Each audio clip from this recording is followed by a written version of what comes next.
Howdy, and welcome to the F1 Hatchet, and welcome to my Qatar or Lusail sprint post-race reaction. What was your thoughts on this sprint race? I thought it was fairly dull. We didn't get a whole lot of action, and pretty much straight from the starting point to the end point without a whole lot of action in between. We had that tad bit of action at the very beginning when they started off with trying to pass each other on that starting lap, but other than that, it was pretty dull in my viewpoint. Now we had a couple little things with, people going off from the tracks too many times, and so they're getting 5-second penalties, but then as a result of that, really nothing ended up changing either. So in that regard, it was just kind of straight, from the front of the line to the back of the line. But what was your thoughts? Did you think Lando's going to have a chance to come back in the GP race and win it all? Or do you think that Oscar is going to eke out that lead and, push it to the very last, race in Abu Dhabi? Do you think Max is completely out of it, or is he going to come back and have a chance to still gain ground and potentially get that Drivers' Championship run for the 5th time in a row? What about Ferrari? And you think Ferrari has basically conceded that 4th constructor standing position, and so they're not going to be able to push any farther in these next couple of races?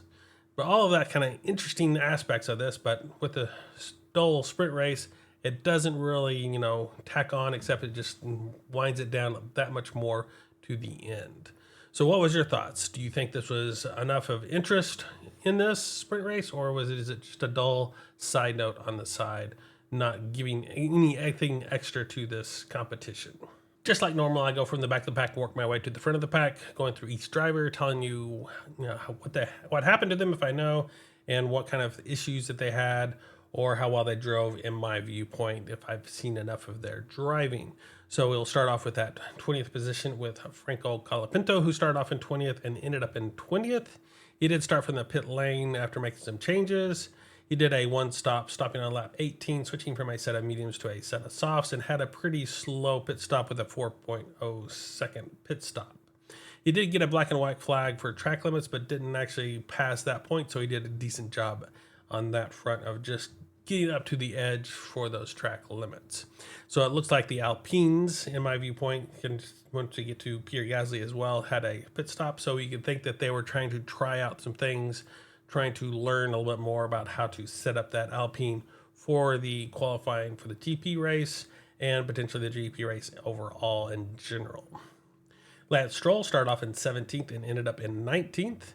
He started from the pit lane as well. We had a number of people that started from the pit lane, and he was the second person on that list. He did a one-stop strategy as well, stopping on lap 14, switching from a set of mediums to a set of softs, and had a really slow pit stop of a 4.9 second pit stop. It looked like he tried to release the clutch a little bit early, and then they had to wait for that to go through before dropping that car again. He did get the fastest lap for the sprint race, which it doesn't really matter anyway, but it was just a side note. On those soft tires, he was able to proceed a little bit faster. Pierre Gasly started off in 19th and ended up in 18th. He started from the pit lane as well. He stopped on lap 18 and switched from a set of mediums to a set of softs and had a okay pit stop with a 2.9 second pit stop. So I think those Alpines were trying to get as much information that they could in this sprint race to potentially get something more in the GP race tomorrow. Now, Lewis Hamilton started off in 18th and ended up in 17th, and he also started from the pit lane, but didn't get very much farther in that run, still only gaining that one position overall. Nico Hülkenberg started off in 14th and ended up in 16th, and he lost 2 spots at the very first lap, so it didn't have a very good start for him, so he kind of lagged behind a little bit there. Then once he got into that rhythm, he was able to maintain that spot, but was not able to regain those 2 spots that he lost on that first lap. So he has a little bit of work to do for the GP race to see if he can get a better handle on things, as his teammates a little bit farther up ahead of him. And then this gets us to Esteban Ocon, who started off in 15th and ended up in 15th. He basically had a nice dull race in that regard, that sprint race. It didn't really have any action that I could see in that regard, even on the start. So he ended up in that same spot and just went the rest of the way. So a decent job from him, just not quite where they want to be. They want to be up a little bit closer to the points where they could potentially get some extra points. So hopefully this is some learning potential for them, and they can proceed in the GP race and get a little bit more up there and get some extra points, as they Aston Martins were kind of a little bit better for Fernando Alonso in this sprint race. Liam Lawson started off in 16th and ended up in 14th. He gained 2 spots in the first lap, so did a pretty good job on that first lap, gaining those spots, but then wasn't able to really gain anything else during this sprint race. He tried to pass Leclerc for 13th on lap 11th, but went off the track during that process and had to give that position back. Charles Leclerc started off in 9th and ended up in 13th. He lost 4 spots on the very first lap, and he passed Lawson for 13th on lap 12 when Lawson was giving that position back to him after passing him off the track. So the Ferraris are still struggling quite a bit in this Qatar race, and I'm not sure if they can get the grounds to even push in that constructor standings to get them back up farther in that running, so I'm not sure what that's going to affect them later on. Oliver Behrman started off in 12th and ended up in 12th. Again, had a clean race, didn't have anything really going on in that first lap, and just basically stayed there for the rest of the field. I know he was pushing Alonso for a little bit, but then kind of dropped back down to do a couple of mistakes in that running as well. Gabriel Bortoleto started off in 13th and ended up in 11th.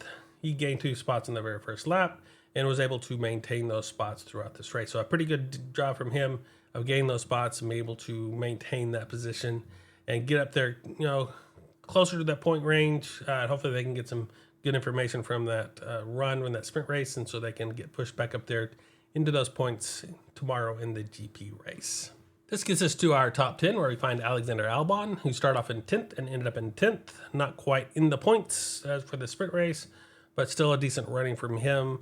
Still need to get a little bit farther up there to get a better feel for that car so he can get into those point range.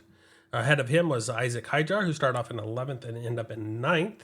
He gained 2 spots in the very first lap, so he did a really good job there, and then maintained those 2 spots the rest of the sprint race.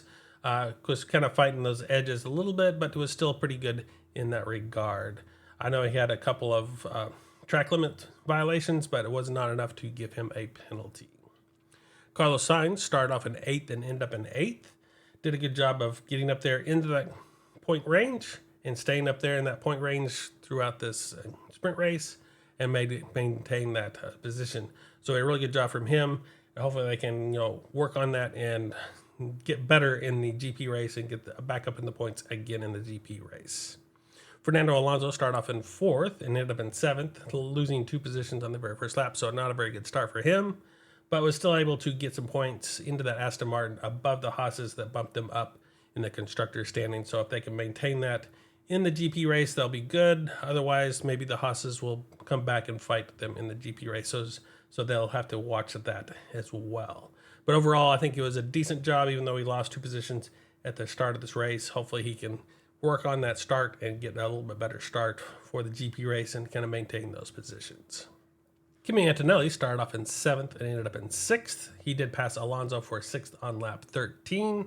He did get a black and white flag for track limits on lap 17, and then got a 5-second penalty for track limits on lap 19, where they were kind of wishy-washy on whether he went off or not, and I think they ended up giving him that last penalty of track limits violation, which gave him that 5-second penalty, which didn't really affect him because Yuki had a 5-second penalty as well, so he didn't really help that or hurt that in regard. He might have gotten that extra spot if he hadn't have done that, but it didn't really drop him back too much in the field.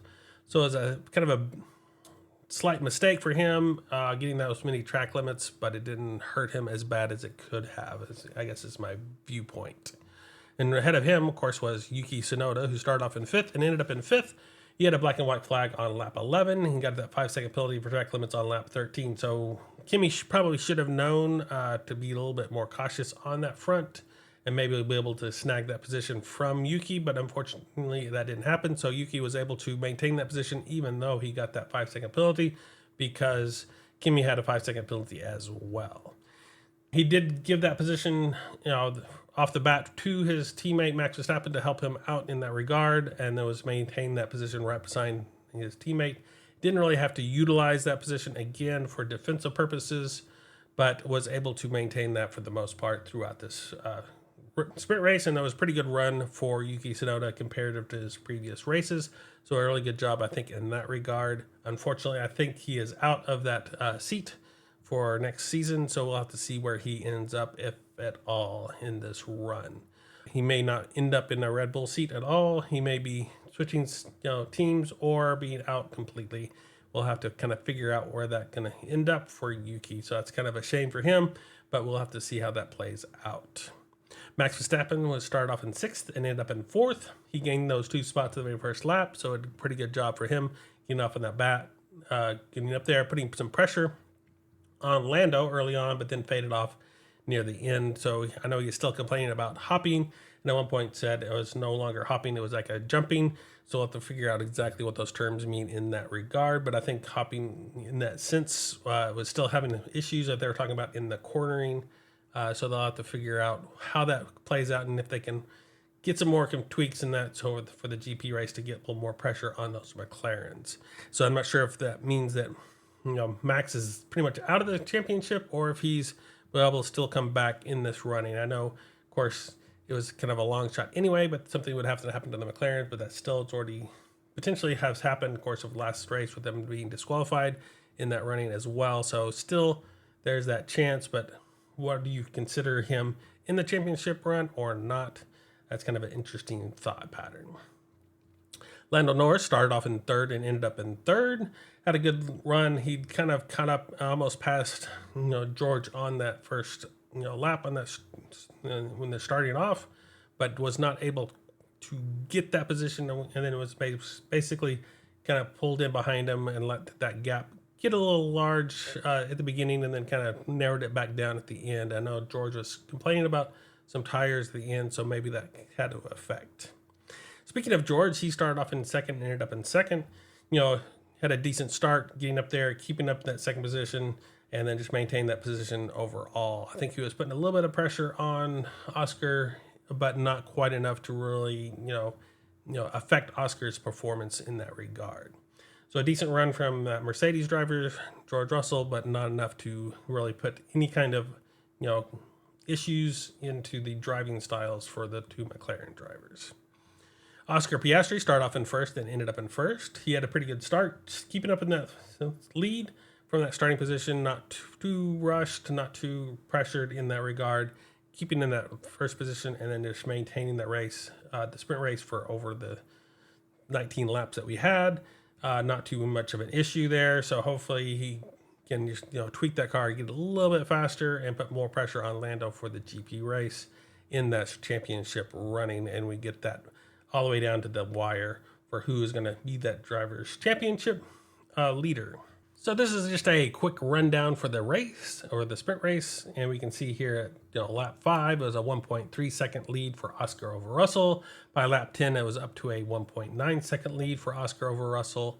And at lap 15, it was a 2.02 second lead for Oscar over Russell. And of course, by the end, when Russell's tires were going off, it was up to a 4.95 second lead for Oscar over Russell. So you can really tell here that Oscar had, dominated power over this sprint race. And so we'll have to see if that carries over in the GP race or not. And see if Lando can get himself back up into the running, into that 2nd position or even into the 1st position and put more pressure on Oscar to perform. So what did this do to our driver standings? Well, we still see Lando Norris in the lead with 396. Oscar has 374, just ahead of Max Verstappen now with 371. George Russell has broken that 300 mark with 301 points, and we basically have the same running all the way back until we get to 12th place, where we see Fernando Alonso jumping over Oliver Behrman now with 42 points, where Oliver Behrman has 41. And for the constructor standings, we see, of course, McLaren won it in Singapore, with 770 points now. Mercedes has 441 points in that 2nd position, with Red Bull a little bit behind with 400 points into that 3rd position. Ferrari's lagging behind even more with 378. Williams is steadily in that 5th position with 122. But what we see here is Aston Martin, with those points that Alonso got, jumping over Haas for that 7th position, now with 74 over Haas's 73 points. So we'll have to see if that battle changes in the GP race for the Haas and Aston Martin battle, and to see if the Red Bull can put more pressure on the Mercedes, or how that's going to end up at the end of the season. Of course, what do we have coming up? We have the GP race for Qatar or Lusail with a length of 3.267 miles with 57 laps being run for a total race distance of 191.761 miles. It was first introduced in 2021, and the lap record holder is Lando Norris in 2024 with 1 minute 22.384 seconds. Now, this is a Oscar-driven race, and so he's won the sprint race for the last several times, and we'll see how he plays out in the GP race to see if he can break that lap record holder and maybe push himself back up into contention for the Drivers' Championship to put more pressure on Lando. So until then, I will see you on the grid, and farewell.